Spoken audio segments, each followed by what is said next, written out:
Have you by any chance felt the urge to change your external environment, to change your body after leaving the narcissist? For example, to change the orientation of the things, to change the color of the walls, or to entirely move to a different location? Have you felt an urge to shave off your hair, for example, and then felt lighter after doing it? If you have felt any of these or experienced any of these, there is a reason.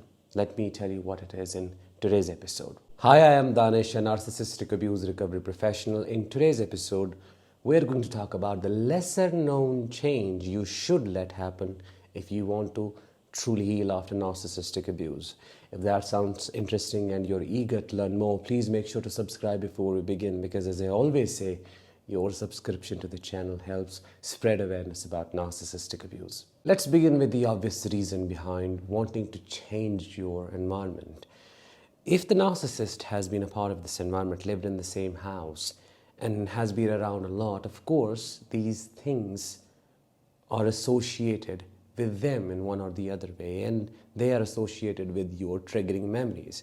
So when you wake up in the same house with the bed in the same direction, in the same orientation, and everything is the same, the only difference is the person is not here anymore, of course you're going to feel the same way. You're going to have similar emotions. Your body is going to react to the environment as if it is hostile. So you naturally feel like you should change it. Unfortunately, many survivors resist this change because they think they are overthinking about things, they are overdoing things.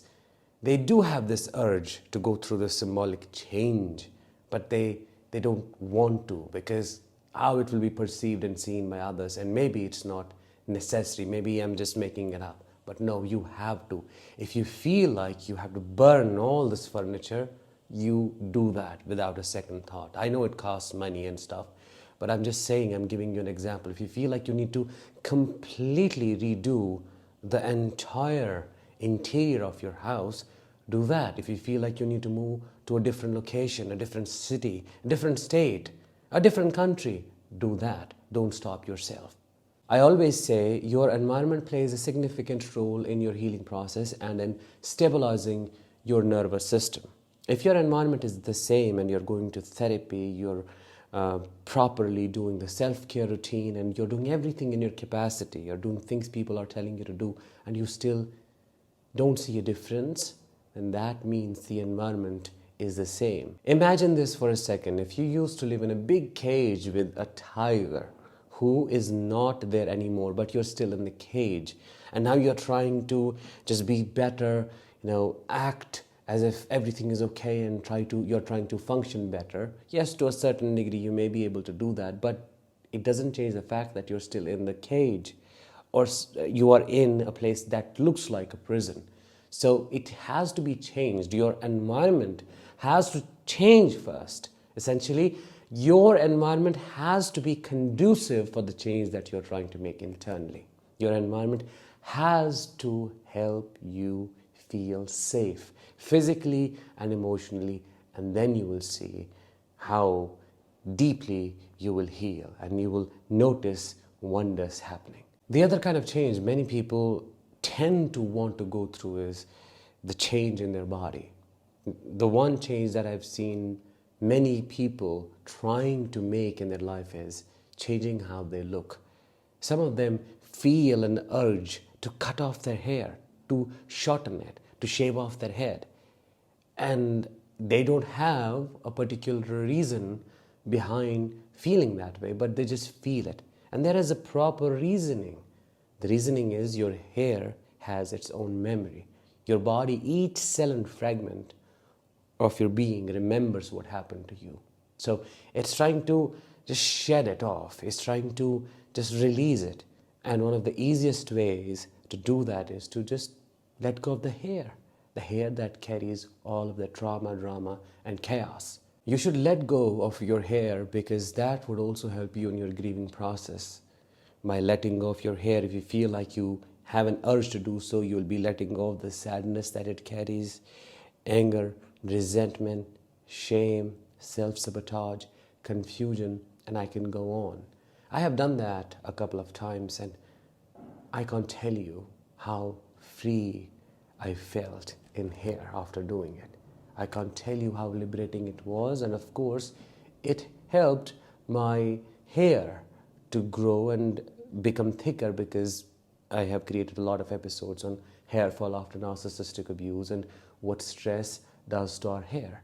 If you feel an urge to entirely change your life, let it happen.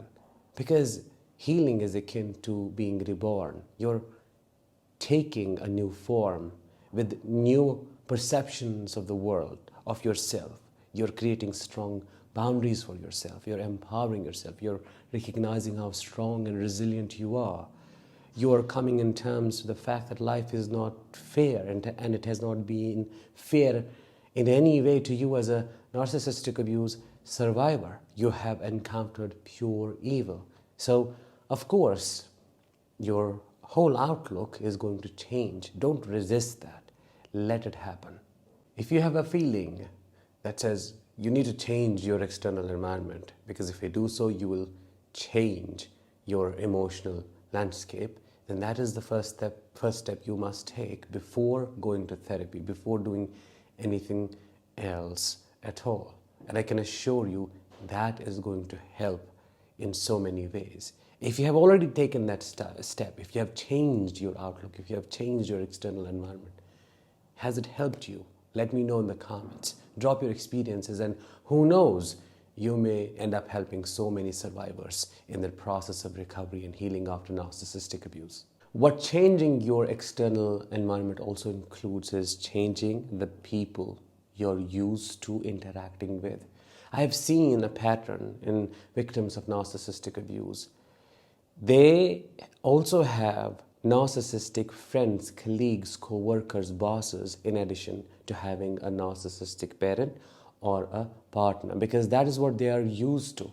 Now that you're waking up to your reality, you're recognizing what you have been through and what it is called and how it is recognized, you also need to let go of those relationships. Because if you're surrounded by these monsters, by these minions all the time, no matter how much you try to gain a different understanding and to wake up, you will still be chained to your past. You may be afraid of letting go of these people, of the old known friends who you know are very selfish and shallow, but they are just there because you don't know if you're going to find anyone else. Well, you will. If you could survive the devastating experience of narcissistic abuse, how can you not find good people? And the question is, are there good people? Yes, there are. I can assure you, I have a lot of them in my life now. I didn't have them before, but now I have. So I can tell you from experience, if you open your heart to those experiences, if you work on your wounds, if you have very strong boundaries, if you put that strength of your character out there, you're going to attract a lot of people who deserve to be in your life. What makes it extremely important to talk about changing the external environment is the freeze collapse response that many survivors are stuck in. Freeze collapse is when you're frozen internally.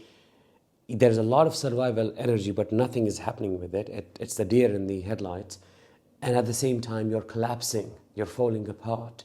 You don't know if you have that capability of going through that change. It feels so uncertain, so unreliable, unknown, out of your control, because this environment you have a control over. But this control is not serving you. It's keeping you stuck in this stagnant pool, and you may rot here. You will never ever grow. So for you to grow, you have to step in the sea. As scary as that might sound, you have to do that. You have to move through this freeze response, and then you have to step into the fight response. Let that warrior energy come up. Let your anger become your motivational fuel. Destroy it all, in a good way, of course, and then create a new life, a new space that has not been tainted by them.